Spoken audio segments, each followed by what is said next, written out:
All right, we are live. We are live. I'm coming at you five on this beautiful Sunday afternoon, everyone. I hope all is well amid the crisis.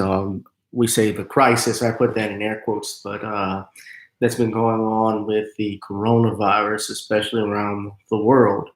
How basically a pandemic has started where different countries, whether you're in, especially in Europe and in Asia, where this virus originated in China, if I'm not mistaken, now has touched over to the United States. And apparently, we here in Louisiana, we've had two confirmed deaths and 71 uh, presumptive positive cases, I believe, so far in Louisiana. I don't know how you all are doing in your state, but we ask that you just be safe. I'm asking that you be safe.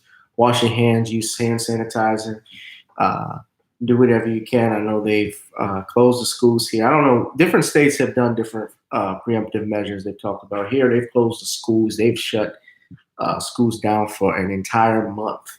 Now, some public places are still open. Of course, I think some of the movie theaters are still functioning, the malls and so forth, but I'm sure it's probably not as crowded. The grocery stores, however, have been packed. I actually had to go in the grocery store out on earlier today and yesterday, and the lines were pretty long. But today they practically did not have items on the shelf. I don't care if you're talking about baked beans to bread. Like bread was completely wiped out when I went to the local Rouse's here in close to me, right here in New Orleans. So be safe, everyone. And if you can shop online too, because that's a good way. Now, do I think most of this stuff is mass hysteria? Do I think that the media hypes it up? The media hypes up a lot of things.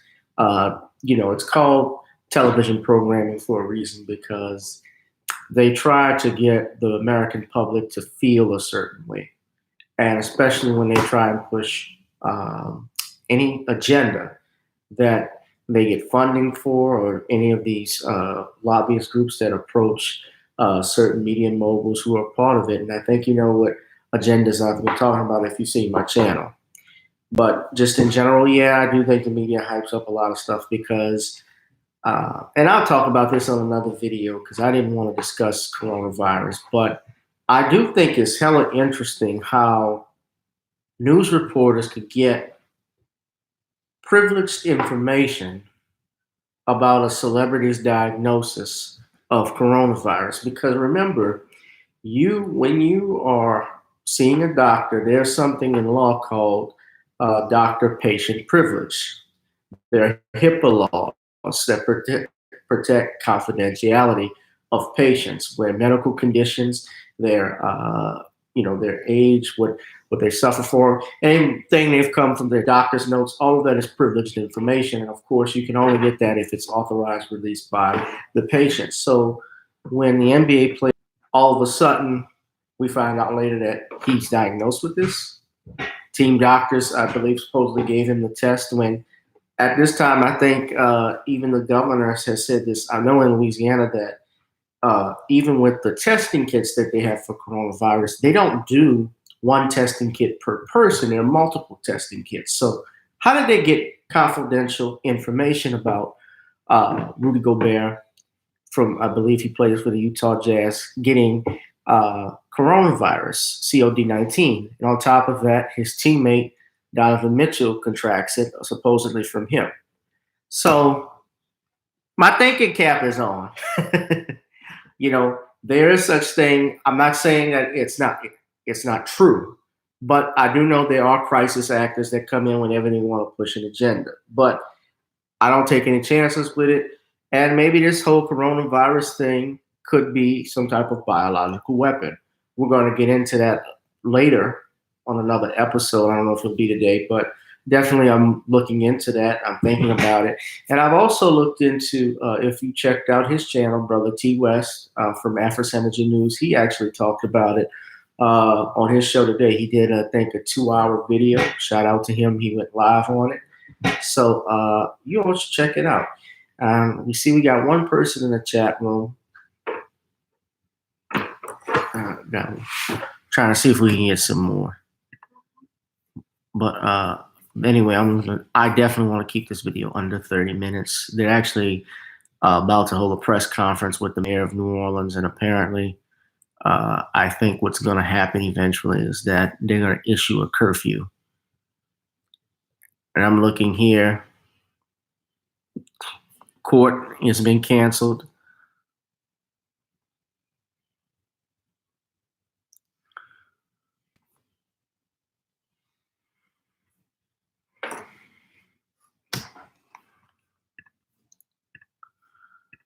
Let's see. I did see a report. Wait, check if court's canceled. I don't really have court this week, but some businesses, they're moving people to work remote. I think the company that I'm working for, I think we're going to be working remote soon because the kids are out of school now for over 30 days. So parents are not going to be able to go to work and watch their children at the same time. So they're going to have to start working from home. Let's see.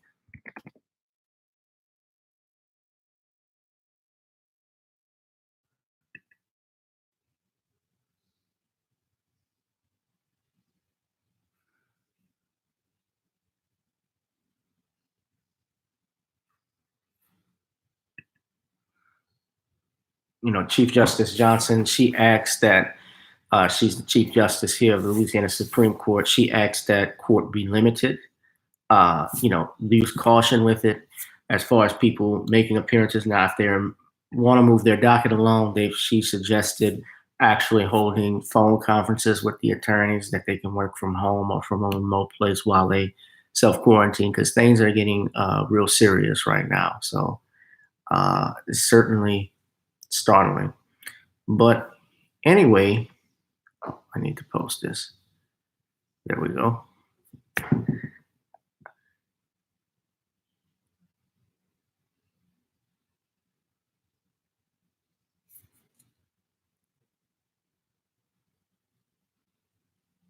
They closed the Fourth Circuit here in New Orleans. Fourth Circuit Court of Appeals is here.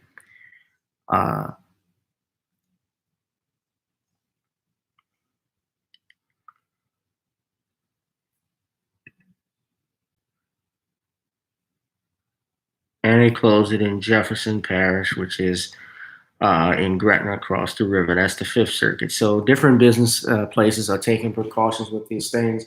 I don't know what the United States Postal Service is going to do. They're obviously monitoring everything. And think about this too. Remember back in the day when they used to have the anthrax scare about opening your mail, and anthrax would be coming out then. And there was not a lot I think people did with precautions with that. I don't remember it as a kid. But I think, I remember seeing the images of the postal clerks with the mask over their face and the plastic gloves and so forth. So at any rate, guys, let's move on. What I wanted to talk about, I saw this article earlier today. It was a video that was posted. Excuse me, Dante Sellers, I'm sorry. Shout out to him. And this video that I got, it was from Sky News, and they were interviewing Donna Rotuno, who is the attorney for Harvey Weinstein in his case, where, if you know anything about the case, if you followed it, Harvey Weinstein was convicted on 2 out of 5 charges. He was convicted on 2 of those. The other 3 were dismissed, which were the most serious, including the first-degree rape. He received a 3rd-degree rape charge as well as a sexual assault charge. The 3rd-degree rape, I believe, carried a maximum, of 5 years.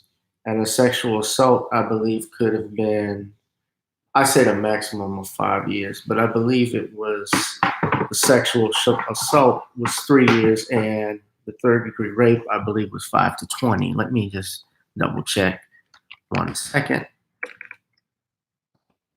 So I'm late with this. I wanted to do this video because I just wanted to give my opinion on what happened, why it happened, and let's see. and how it relates to us today. So,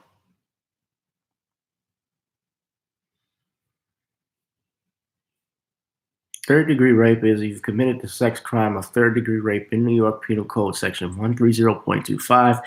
If you have sexual intercourse with someone who's incapable of consenting, or at least 21 years old, and you have sexual intercourse with someone who is less than 17 years old, or have sexual intercourse with someone without that person's consent, which practically 1 in 3 are the same thing.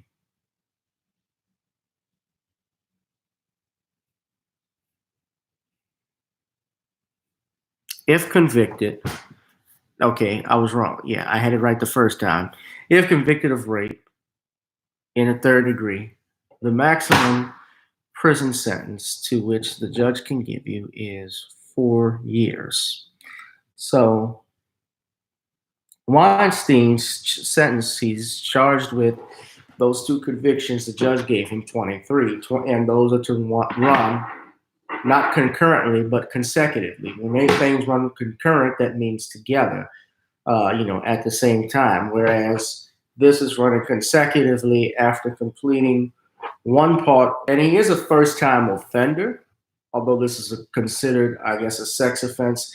I don't know exactly what the laws are in New York, how they relate to it as far as time calculations, because I do know, for instance, in Louisiana, and this is just my opinion, I'm not giving out legal advice. Let me be clear. This is Gavin Richard, attorney's opinion, not legal advice. I'm not creating an attorney-client relationship with anyone, just as a disclaimer. So, as I was saying, basically, they can in Louisiana, if it's your first offense, and they have changed the law with this thing, uh, uh, Department of Corrections, DOC, they calculate how much time a person is going to actually be doing. So usually, traditionally, if it's a nonviolent offense now under the law, it's like 65% of that, maybe less depending on the circumstances or what the judge had handed down. If it's a violent offense, they've made it 75%. Now, if you're a repeat offender, of course, they have something known as the habitual offender law. And if you commit a crime of violence or so forth, they can actually enhance, being the judge, the penalty, the maximum time that you're going to get. Now, when I look at the Harvey Weinstein case, and I'll be the first to admit, did I sit down and watch every story on it every day? No, I did read articles about it.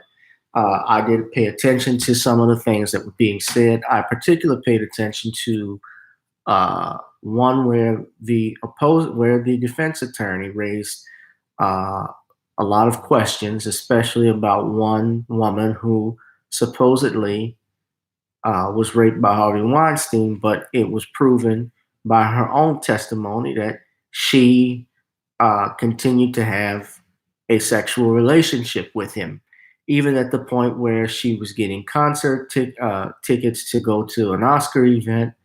I don't know if this is Annabella Sciorra. I don't think it's her.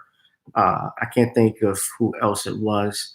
But nevertheless, these are the things that came out. There were emails and letters sent. I miss you, big guy. How they continue to have relationships. I think meet each other, going to his hotel room, and so forth. What is important to know, and this is admitted, especially when you watch the Weinstein case and these other cases, including Bill Cosby and your Cuba Gooding Jr., is that there is absolutely no proof